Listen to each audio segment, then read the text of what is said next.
فوټوشاپ کې پیله چې کوم راځي هغه دا ده چې سوال راځي چې دا فوټوشاپ به موږ دا فوټوشاپ کې به موږ یو ایمیج به موږ څنګه خلاصوو پکې. د هغه ډېرې طریقې دي. دا تاسو که دا ایر ګورئ زما اول دا ایډا فوټوشاپ چې دی دغه ګورئ تاسو ورته دغه زوم کوم په دغه باندې تاسو ډبل کلیک وکړئ. تاسو ته به راشي د هغې کې که تاسو کوم یو غواړئ او کوم فولډر تاسو خلاصول غواړئ هغه تاسو خلاصولی شئ او د خپلې مرضۍ چې کوم تصویر وي هغه هم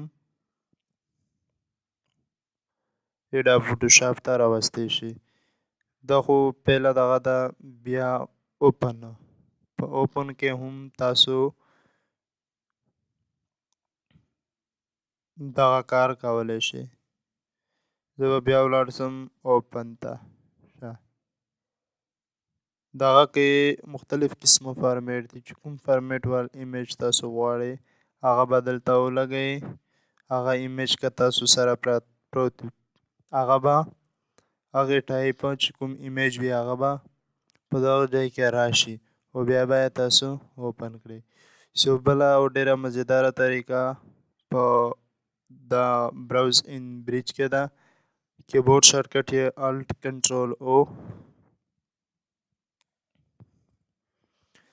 دغه ده او دا هم ډېره مزیداره طریقه ده. په دې کې تاسو چې کوم تاسو تصویران وي هغه ایډا فوټوشاپ ته رارسولی شئ.